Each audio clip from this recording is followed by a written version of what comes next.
আসসালামু আলাইকুম বন্ধুরা, স্বাগতম আমাদের পেজে। আজ আমরা রান্না করব সুস্বাদু কিমা। এটা আমার খুব প্রিয় একটা রেসিপি। আজ আমি আর উনি একসাথে রান্না করব। চলো রান্না শুরু করি। হ্যাঁ চলো। আমাদের কিমার জন্য দরকার গরুর কিমা, পেঁয়াজ, রসুন, আদা, টমেটো, ধনেপাতা, ক্যাপসিকাম, গাজর আর কিছু মশলা। আর একটু ভালোবাসা, কারণ ভালোবাসা ছাড়া রান্না অসম্পূর্ণ। প্রথমে আমরা তেলে পেঁয়াজ ভাজবো হালকা সোনালী রং আসা পর্যন্ত। তারপর আদা রসুন বাটা আর মশলা দিয়ে ভালো করে ভেজে নেব। এখন কিমা দিয়ে ভালোভাবে কষিয়ে নেব। দেখো কি সুন্দর রং এসেছে। হ্যাঁ মাশাআল্লাহ, অনেক সুন্দর রং এসেছে। এখন 15 থেকে 20 মিনিট রাখবো। এবার খেয়ে দেখি কেমন হয়েছে। তোমার রান্না সবসময় মজাদার।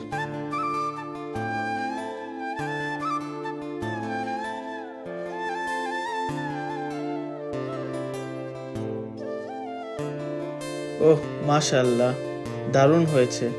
গরম গরম রুটি দিয়ে জমে যাবে একদম। বন্ধুরা, আমাদের কিমা রেসিপি কেমন লাগলো রান্না করে খেয়ে অবশ্যই জানাবেন। আর আমাদের চ্যানেলে সাবস্ক্রাইব করতে ভুলবেন না। ধন্যবাদ, ভালো থাকুন, সুস্থ থাকুন। নেক্সট কোনো ভিডিওতে আবার দেখা হচ্ছে। আল্লাহ হাফেজ। Like, comment, share. আল্লাহ হাফেজ।